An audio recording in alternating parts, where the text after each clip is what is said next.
Welcome to day one of the UFC Fan Expo 2016. I'm John Gooden. I'm the privileged one who's got these legends and pioneers coming up to have a conversation with us. My first time at International Fight Week. Very excited to be here. Oh, damn, here we go. Get out of here. Good to see you, Dan. Anyone else first timers at International Fight Week? Oh, a lot of first-timers and some veterans. Anyone from out of town? Anyone from outside of North America? Great effort. Love it. Well done, guys. Right, well, we have a very, very exciting lineup. Couple of the less interesting bits. So for anyone that can hear my voice but is not in the theatre, if you have come in from the main entrance, we are on the left-hand side opposite the autograph halls. If you're coming from the competition side, we're on the right. Get yourself down here, because we have some very unique guests and you're going to want to hear from them. So, this special panel of legends who have their careers entwined, I really can't wait for this. We are streaming live on UFC Fight Pass. It is your opportunity, people, your moment to ask those spectacular questions and show off in front of your friends and families back home. So, we have some microphones right here on my right and on the left. It might be a good time to start getting in line and getting those questions ready whilst I introduce our guests. Right, let's stir up some nostalgia. Let's relive some epic moments. And please, everyone, you've got to really help me now with a massive welcome for these incredible pioneers of this great sport. First up, let's have to the stage Pete El Juro Williams. That's it, more of this, please. Followed by Don the Predator Fry. Dan the B7, if you can go here, sir. And Mark the Hammer Coleman.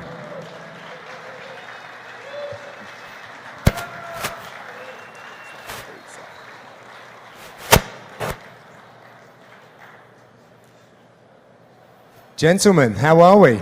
Don, if we can have you here, that'd be great. Do we all have a microphone? Perfect. Well, what a privilege it is to be sharing the stage with you, gentlemen. Thank you for coming out. Can't wait to hear some of these fantastic stories. Is Mark on his way? There he is. Mark Coleman, everyone.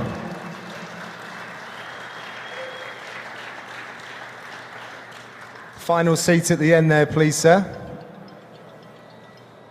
Right, so I'm going to kick this off because I have the microphone and that gives me the privilege of getting things going. Oh. Security. I'm going to come to Don first. Well, actually, let's go to Dan then. We had a brief moment backstage where... Let that breathe. Sorry, Dan. Well, perhaps I'm going to go to Don then when these guys have gotten reacquainted. I said at the top, their careers have been entwined. I've really enjoyed going back and watching fights and researching and seeing the massive respect between all of these guys, even though they were, competing in the most crazy rule sets. And on that note with the rule sets, because I'm a bit of a geek, Dan, I'm going to come to you about this one. So things have changed over the years. Just a tad bit. Yeah, just a little bit.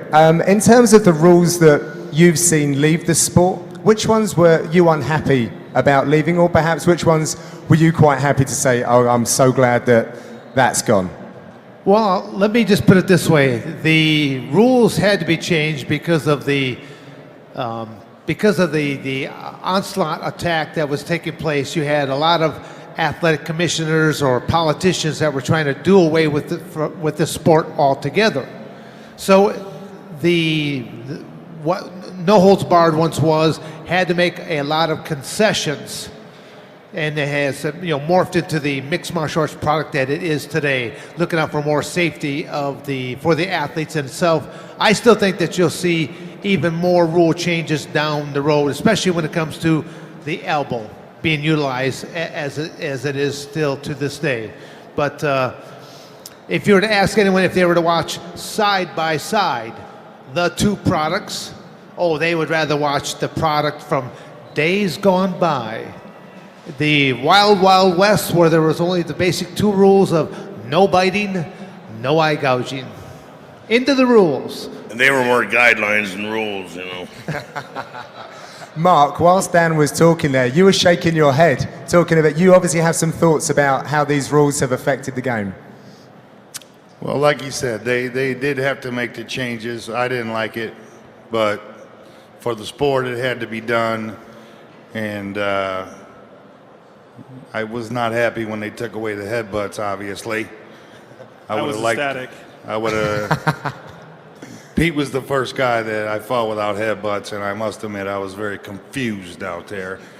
But the elbows, leave them.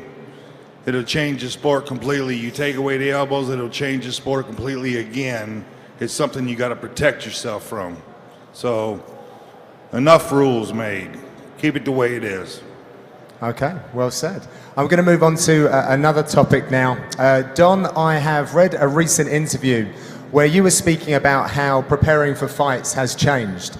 Back in the day, it seems like you guys sort of hand-selected your training partners and you were able to increase the intensity or bring it down according to who was going out there to fight. So you had a little bit more control over that. It seems these days we've got really big gyms with a high number of fighters that are all at the top level, and they're looking out for their own careers and they're going hard. So you had some thoughts about this, and perhaps you can educate us all on what might be the best way to prepare for fights and try and get around this injury issue that we have. Yeah, well, you have to have really well dedicated sparring partners, and they have to understand that you're wasting time because the fighter's got to get to the fight injury free. And I was real lucky, I had Sam Sotelo, Rainy Martinez, Rich Moreno, a few other guys, and they would sacrifice their own body to make sure that I didn't get injured. If we were in a position and we were going down, they would take the fall. To be injured, rather than let me get injured, so that I can go in there and I can do my best. But the only time I was ever injury-free was in '96. After that, the best I ever was probably 60, 70%. You just got to accept it and go with it. That's your job. Yeah. And Pete, I know that your new career, if you like, or what you've now grown into is very much about preparation, injury rehabilitation and prevention. So perhaps, it sounds like it's something you're well educated in, if you can add to that. Yeah, my career ended short because of injury, and it took a while for me to figure out how to rehabilitate the injuries that I was dealing with after retirement. Came across the Marinovich system, and it's just a different approach to training, a smarter approach, rather than the just go hard every day and train through the pain. You got to listen to the body a little bit more, be aware of when it's good to push and when it's good to, maybe work something different.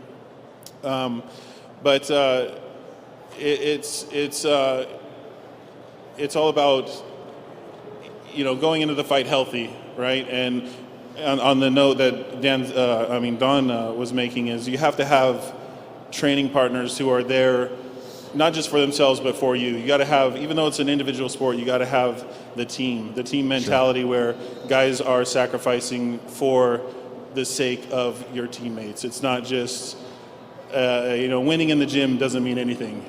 It's all about making those small sacrifices in the gym, getting submitted, losing that pride a little bit so that you can be successful where it counts. Yeah.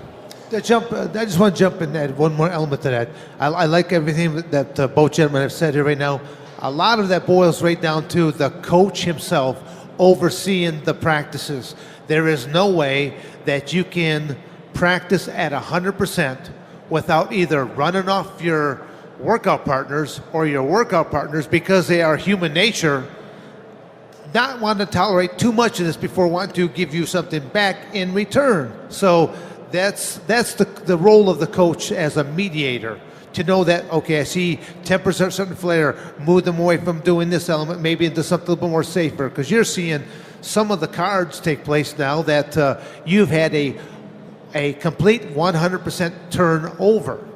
It might have been Pete and I fighting in the first place. He gets injured, someone else had to replace him, and then all of a sudden I get injured to where the original two guys, they're no longer competing against each other. So I say a lot of that falls upon the coach. his ability to recognize what is happening. And there's a lot of moving parts between just the personalities that come out of competitors. Yeah, sure thing. Mark, looks like you got something to say. Well, I agree with Dan, but sometimes to prepare for a fight, you have to fight. Full go in practice. If you want to be the champion, sometimes you got to take that risk in practice and go for it. And if you get hurt, well, that happens. It's part of the business, but if you want to be the best, you better put it on the line in practice. Right, God, scary. Scary. Right, let's time to open this up. Who has our first question? Please, right over here. If you can introduce yourself first of all, let's make this more personal, and then your question. Hello, my name's Dana, and I'm from Oregon. This is my first UFC Fan Expo. Welcome. Thank you. I remember when I was a teenager renting UFC 5, and I think it's just so great to be able to see you guys 20 plus years later. Dan, I know you're on that show. I just want to say thank you for all you guys have done. Thank you. Thank you. Dan was a teenager then too, right? Have we got a question on this side? Your name, sir, and your question, whoever it's to. Hi, my name is Hamilton. I have a question for Mark Coleman and Dan Severn.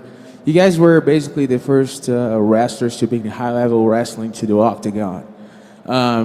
Along your careers, and at that time, you guys have fighters that were specifically from wrestling, guys from jiu-jitsus and boxers.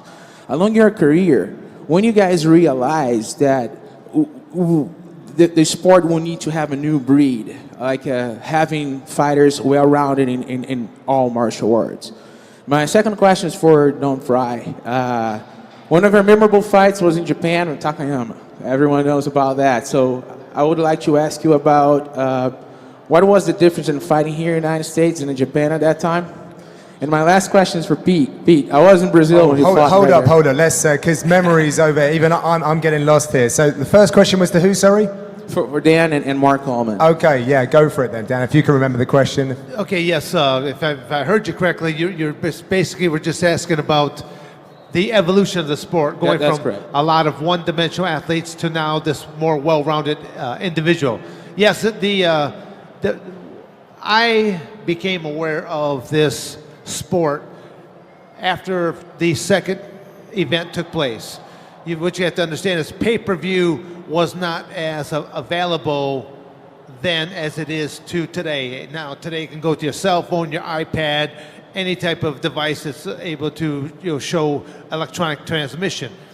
Back in that time there that you're asking for UFC number 1, 2, and 3, even for probably the first dozen, your satellite feeds were only into major metropolitan areas. Coming from a state like Michigan, you might see it basically in the Detroit metropolitan area, in the Lansing area, or somewhere else like that. But here I lived out in a little remote corner called Coldwater.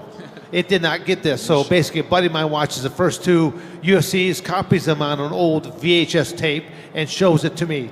Just give you a little bit of an idea of how it has evolved.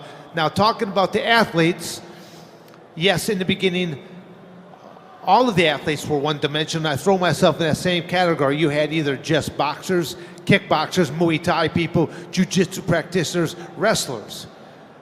I think a lot of the athletes realize, even by watching the very first event, this match is going to start on its feet. I'm a wrestler predominantly. I simply knew that I have to learn some survival skills, how to prevent myself from getting kick, punched elbow from whether it be a boxer, kickboxer, Muay Thai, knowing that if I can clinch them out in the open, if I can jam them up against that cage wall, or if I can simply just take them right on down, I have neutralized 90% of their arsenal, and now they're put in a disadvantaged position. So the sport started evolving right from the very first go. 20 plus years later here now, you have a new refined athlete that has grown up with the sport. They have a very diverse background. And I think if you give it another couple years, you're even going to see a greater evolution of this athlete as they utilize that cage wall in much more different ways than what you are seeing today. You're always seeing some people that are bouncing off the wall, throwing Superman punches, Superman knees, or they're stepping off of it, throwing head kicks. I think it will actually morph to the point that you're going to see some incredible acrobatics off of that cage wall as the sport continues. Maybe you can go again on that second question and whoever it was to. Yeah, my second question would be for Don Fry regarding his fight in Japan with Takayama. What was the difference in fighting here in the United States and Japan at that time? And my last question is for Pete. Oh, wait a little bit. Can I ask the second question right now? Yeah, go to, if Don, if you want to answer that one. Difference in what manner? I mean, coverage, media coverage, like repercussion, and how exposure of the fight, and how famous we were in Japan, and how famous we were here. The crowd there in Japan, the crowd right here, where you had more repercussion about that. Well, it was more accepted over there in Japan because they had Shuto and Pancrase and other organizations. So, it was an accepted athletic event. Whereas over here, back in the early 90s, you didn't know if you were going to get arrested, or get hauled off to jail before the event was over. It was just so that silly. And hell, we had a lot of fun, didn't we? Yes, we did. That third question very quickly, and then we can move it on. That's my last, I promise. Pete, you're the first one fighting in Brazil. The first event the UFC had in Brazil, we were fighting right there. Can you talk a little bit about how your experience was? Because that was the first UFC in Brazil, and it was big right there at that time. And can you just talk about and how your experience was right there? Thank you, guys. Appreciate it. Thank you very much. Yeah, it was interesting. We were in Sao Paulo, and it was, the UFC was a lot smaller then, so we had a interesting hotel in an interesting neighborhood, and so you didn't want to walk out of your hotel room too far, but the event itself was really charged because that was the event where Vitor Belfort fought Vanderlei Silva, so. You could just feel the energy in the air, and we were nervous, like, man, we're going to have to beat it out of here if this thing goes down bad. You could just tell that it was a very emotional night for the fans, and, it kind of translated to the fights as well, I think. There were some good fights that night. Thank you for your question. On to this side, your name, please, and whatever you've got to ask these guys. Good afternoon, gentlemen. My name is Ben Perez. I'm from Chicago. Today is my birthday. Happy birthday. Thank you. First of all, thank you. First of all, I just want to thank the legends of the sport, for without you guys, there would be no UFC today. Great round of applause. Finally, one quick comment. If there's any justice in the world, I think that you guys should be given $50,000 to $100,000 a year now that you're retired from the multi-billion-dollar UFC company. And I asked Dana White and the Fertitta brothers to do what's right. Again, without you guys, we would have no sport. Thank you very much, gentlemen. That's a great idea. Well, yeah, I don't think any of us will argue that point here right now. Hear, hear. Yeah, I like that idea too. Interesting. Over to you. Yes. Hello, everyone. With concussions and injuries being a big concern in the NFL, you guys, Pete, your career ended due to injuries. You guys fought to your 40s and 50s. What do you think we can expect to see as far as guys that have fought a long time in the sport retiring? What their bodies are going to be like coming here in the future with more guys retiring? The hell are you talking about? I'm 29 years old. You insult me again, I'm gonna come over there and kick you. Pete, you want to jump in on this one first? You're the one that kind of falls into your wheelhouse here. Yeah, injuries are a part of the sport. I was talking to Mark or Don just the other night, and saying we weren't playing golf. This wasn't tennis, and you do take damage. It's part of the sport. But I think with the added popularity of the sport, the added attention to really this fact, the UFC itself is really looking for a way to help prevent injuries, not just for the athletes, but also for the bottom line. You got guys pulling out of a fight a week before. That's hurts everybody. So you look to have more people looking to resolve these problems. Obviously, they're not going to go away because this is a physical sport. It is part of it, but we can expect to see an evolution on that end of the sport as well, where we understand what the cause of injuries are, where they're really coming from, and look to mitigate those. Just to jump into one more aspect about that, there are programs that are in the works right now that are not really being publicized as of yet, but same type of things we see about football concussions, boxing concussions, anything that falls in the wheelhouse of the pugilistic arts. There is a dramatic impact that's taking place to the brain. A lot of the stuff that happens with our soldiers, there's a lot of translation over to both of the same aspects, and a lot of the same treatments that go into what's being done for our soldiers here are same things that a lot of the athletes are going to be going through in the future. But yeah, as Pete was saying, a lot of that is still just around the corner here yet, not in the public forum. Thank you very much. A question from this side. Hi, my name is David Wood. I'm from Slidell, Louisiana, which is about 45 minutes away from Bay St. Louis, Mississippi, where I attended UFC 15 and UFC 19, where I met Mark and Pete. Both of you guys signed this shirt that night. I'm hoping that we can get together and do almost a 20-year reunion of our meeting. The shirt I'm wearing has 17 world champions on it, just from UFC 194 back in December, and this event. So I'm hoping that Mark and Dan are going to sign my shirt, make it 19 and 20 world champions on my shirt. I think we can handle that, my friend. Thank you. But my question is, Pete, when I was talking to you guys, I was talking to you, Mark, because I had given Kevin, he didn't bring a pen. I gave Kevin to sign other people's stuff, and I was talking to you guys, and you asked me, because Pete was standing right next to you, Mark, and you said, did you see what he did to me? And I said, no, because that had just happened at UFC 18. And then later on, when I saw it, I was like, oh my God, that was just incredible. But Pete, do you remember what they were paying you back then? I know it's kind of a personal question, but do you remember what they were paying you back then? Yeah, back then it was my first fight in the UFC. It was a last-minute replacement, but for winning that fight, I got about $9,000.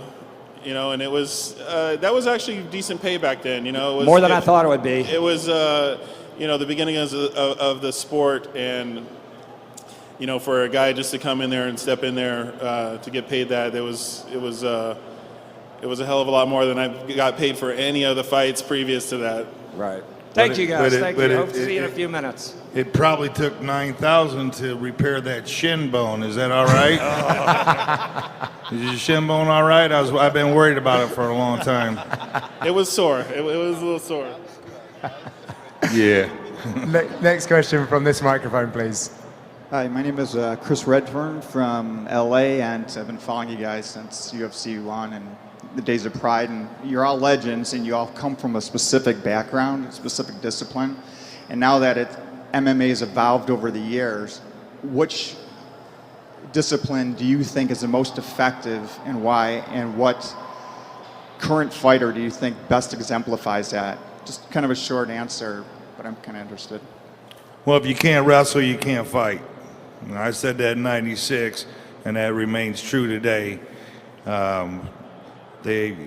That's why you see all the stand-up now, the stand-up fighting, because for a while everybody they were tired of all these wrestlers just taking people down, and I called it ground and pound, and sometimes it was lay and pray, but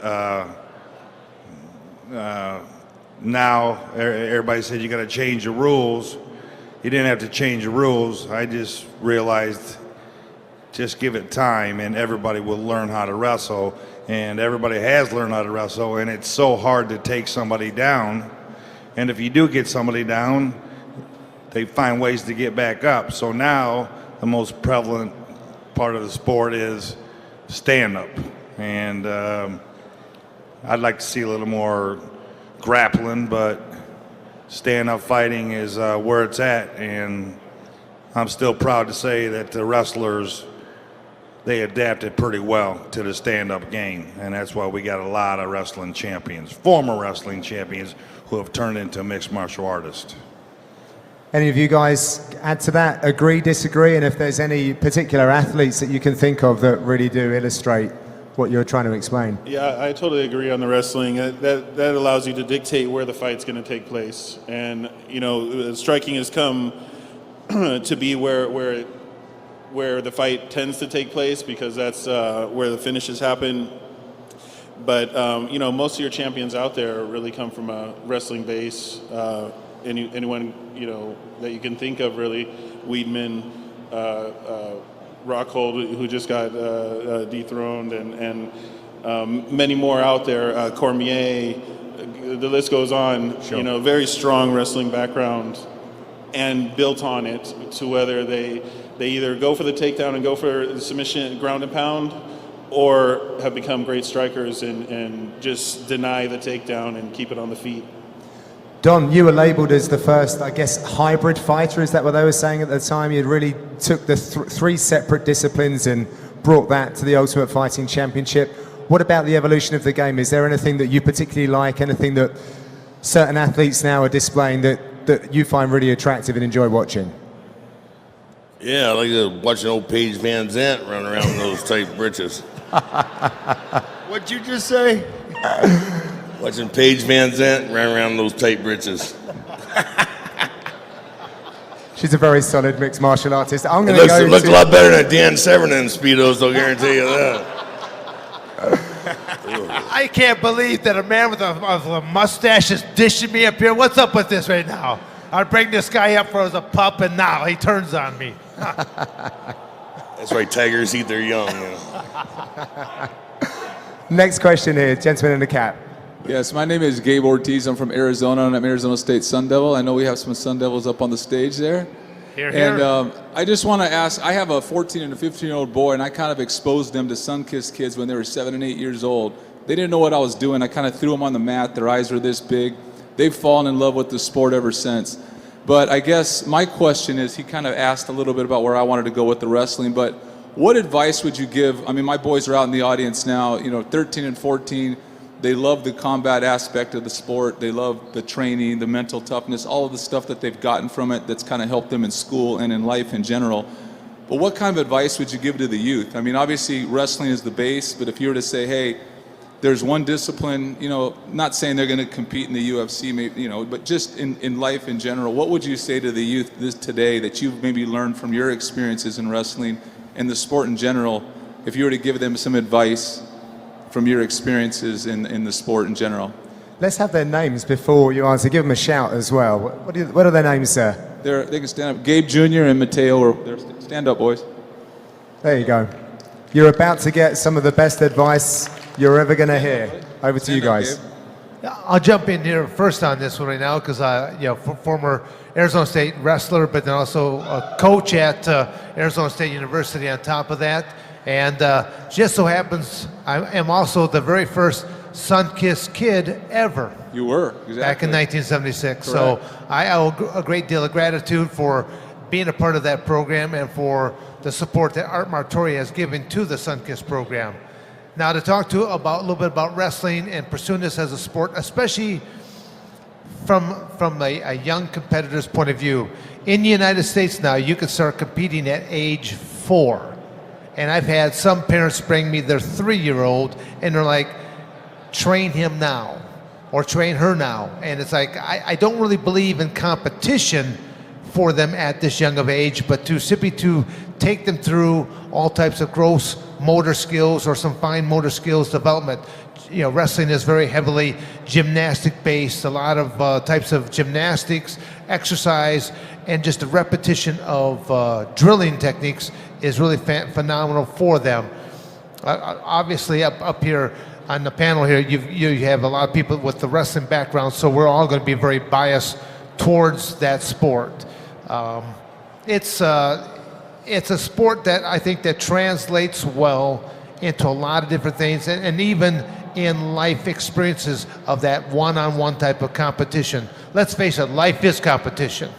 We all compete for the best jobs, we compete for the best significant others, things of that nature. So life is competition. That's my viewpoint about it. And I credit the sport of wrestling for giving me all the opportunities that it has throughout the years. So, you know, your two sons here, they're involved in a sport that will give a lot back to them, but they're only going to get back what they are able to put into it. So, anything else, gentlemen, up here you'd want to? Yeah, wrestling, it gives you a lot of things. It teaches you a lot about life, like Dan just said, and don't quit, fellas. Don't quit. Keep wrestling. It's the toughest sport out there. Not many people like to do it, but at the end of the day, it'll give you a lot of advantages in life. And if you do look to fight, it's a heck of a base to start, and then you move on to the jiu-jitsu and the stand-up and the rest of the game. But keep wrestling, fellas. How about that? Great advice. Good luck, fellas, in your future pursuits. Thank Go you. over Much to the respect. microphone Thank you. over here. Your name, sir, and your question? Hello, my name is Andres and I'm from Toronto. First of all, it's a real thrill to meet the four of you guys. I think this is going to be the cream of the whole show right here, the pioneers of the sport. You know, watching, Dan and Don battle through those fight fields at the start, and Mark Hammer Coleman, Pete Williams, you're all fantastic fighters. It's great to see how you've aged. Dan Severn doesn't look a day older since your last fight. Only my hairdresser knows for sure what color my hair is supposed to be. So I did love watching all your fights. I think you're all great fighters. And I just wanted to ask Mark Coleman, after that spectacular kick that Pete gave you in that one fight, was it hard for you watching all those UFC montages where you saw that clip over and over and over? Did you feel that people's image of you was shaped by that instant? I don't remember. I like that. When you watch that clip now, You know, I'll be honest with you. I only watched that fight maybe one or two times, and it was 15, 20 years ago. And but I seen the highlight 100 times, but I didn't see the fight.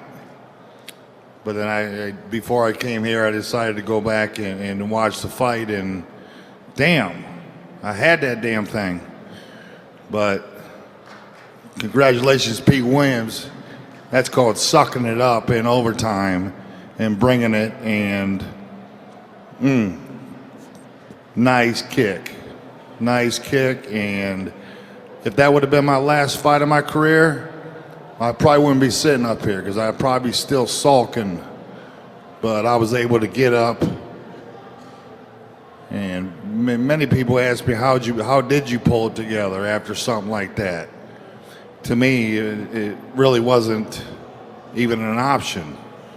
I didn't remember it, so that helped out. So, no, you get up, and it wasn't an option. You move on, and fortunately, I was able to come back and do some pretty good things in the sport to relieve that sad night for me. It was a sad night for sure, and well, if it changed people's impression, and I'm sure it did a little bit, but that's okay. You can't win them all, and rarely do you go out there at 100%. Injuries are part of this sport, and I'm not going to make excuses. I wasn't at my best that night, but I still had to get in that cage and do my best, and just give credit to Pete Williams, the youngster, 22, 23. The youngster sucked it up, and he brought it in overtime. And well, I thought it might be awkward being here, but no, I'm proud to be here. It takes two to tango. you were a great champion. Mark's a true champion. Great champions. Thank you so much. It takes two to tango, and to be part of that, had to be there. Thank you so much. This is what a true champion looks like, to face defeat and to come back and have, win the Pride Grand Prix, go on to have an amazing career, that's a Hall of Fame career. That's Mark Coleman. Thank you, Pete. Yeah, it's incredible that this is being celebrated this weekend as well. And just to go on from that point about the moment you went back to your stool, what was it that your corner said, or what was the self-talk that brought you back out in overtime to allow you to, go forward and get victory? Well, he looked at me and he seen I was freaking dead. It was a 3-minute overtime, and my corner's telling me, it's like, you are losing this fight. I knew I was losing the fight. He was controlling the majority of the fight. So, I just told myself, there's 3 minutes, and I have to give every last ounce of effort and go and just attack this guy now, or regret it. And so I went out in the overtime with the plan to never stop moving, not stop attacking, and that's what I did. It ended at 38 seconds, but I was prepared to give it everything I had for that last 3 minutes. It was a do or die situation. But you set it up. You set it up with the low kicks to allow the high kicks. So it wasn't like you didn't seem desperate. It looked like it was still pretty measured.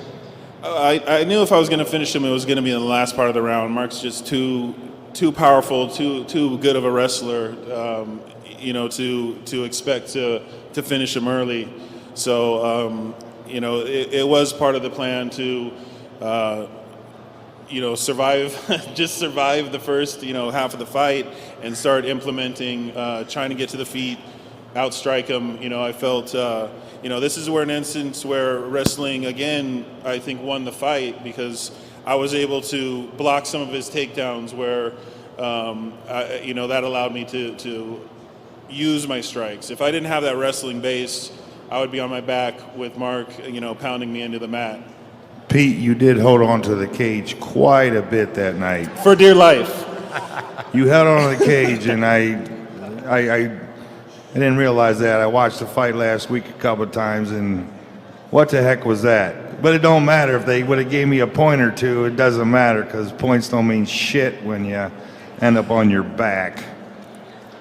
I had that advantage. It was still legal to grab the cage, and No, it was not legal. Thank God they took out the headbutts. No, it was not legal. Okay, I'm gonna move this along because we've only got 5 minutes left. I want you guys to get another opportunity to ask more questions. So, sir, please, what do you got for us? How you doing? My name is Tubby from South Lima, Ohio, not far from the Ohio State University, where we still talk about Mark Coleman and the late, great Kevin Randleman. My question is for Dan. I think in an interview a long time ago, you said that Larry Habilov was your most dangerous opponent.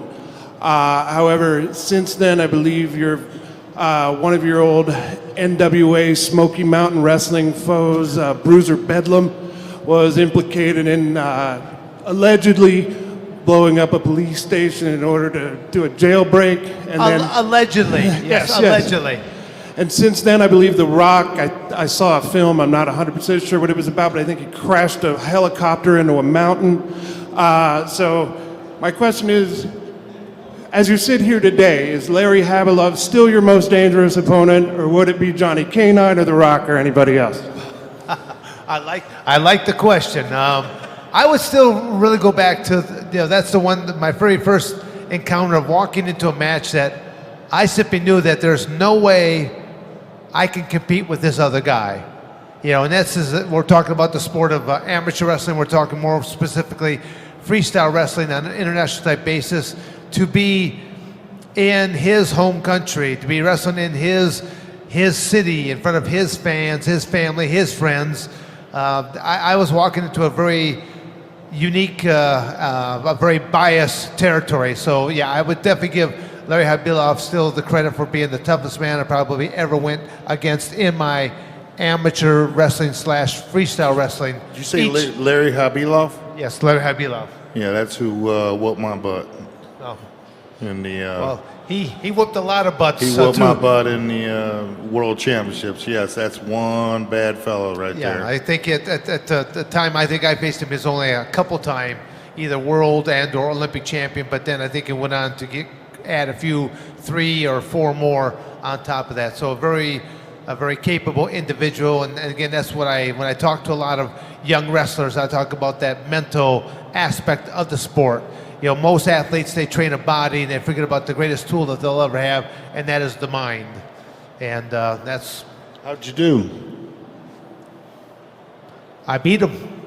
You beat Larry Habibov? Couple times. Wow. Couple times. That's impressive. That so. is very impressive. Well, you know there, Mark, I'm not too shabby of a competitor. I don't know if you've never noticed that about me. Thank you so much. I heard you wrote a book, by the way. Looking forward to it. Yes, I did. This question over here from this microphone, please. All right, sir. Dan Severin, big fan of yours from way back. I like the first commenter. I used to rent the old UFCs on video and watch them. That was my introduction to the sport. So I had a question. If you could be back in your prime today, so go back 1 or 2 years, who would you want to face today who's fighting currently? Are we talking about professional wrestling or are we talking about amateur wrestling? In the UFC. Oh, okay, so we're talking about mixed martial arts. Yeah. Well, I'll tell you this. I'll answer that question quite frankly. When I first encountered or entered into the Ultimate Fighting Championship, I was already, in my opinion, a decade past my prime. I would have retired from competitive athletics back in 1984. That's what I had geared everything for in my career. You know, I wanted to be an Olympic representative for the United States, but my dreams kind of got dashed. And I'd say from 1984 to 1986, I was kind of exercising my demons. And I always tell people that I was a bad cat to walk out on the mat against at that point in time because I had issues and I took them out upon my opponents. So with that said, I think I still have some issues there, Mark, but we'll save that for a different time. But you know, the UFC never saw my Dan Severn Prime whatsoever do. They simply just saw residue of what an athlete once was capable of doing.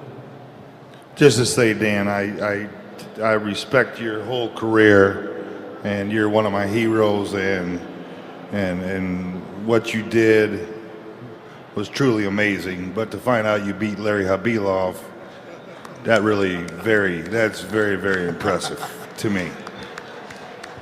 Well, it only took 20-some years later for Mark to realize I was somebody in the amateur wrestling world. Wow. I can't wait for the next 20-year reunion. Maybe we can get another question from this microphone. That's good stuff. Hello. My name's Abby. I'm from Queens, New York. I've been very excited to watch the growth of women's MMA in the past few years, especially after Dana White said that there were never going to be any women in the UFC, and now there are tons of stars. So yes. Dan, my question's for you. I know you trained Becky Levi, who was one of the pioneers of women's MMA, if not the first. Could you talk a little bit about that? Yes, I'll jump in there real quick because a lot of people don't recognize it. And they only recognize really the one company in the Ultimate Fighting Championship, but Becky Levi competed. I mean, first off, you got to talk about a woman of great athletic fortitude. She had already broke a few different barriers.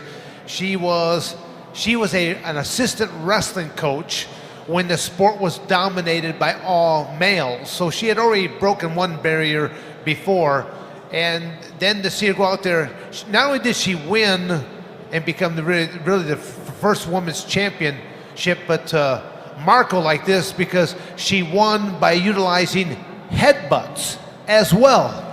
So it might have been a really tough gal if you ever wanted to date, because I don't know if you would ever survive the dating ritual of maybe a kiss and a headbutt along the way.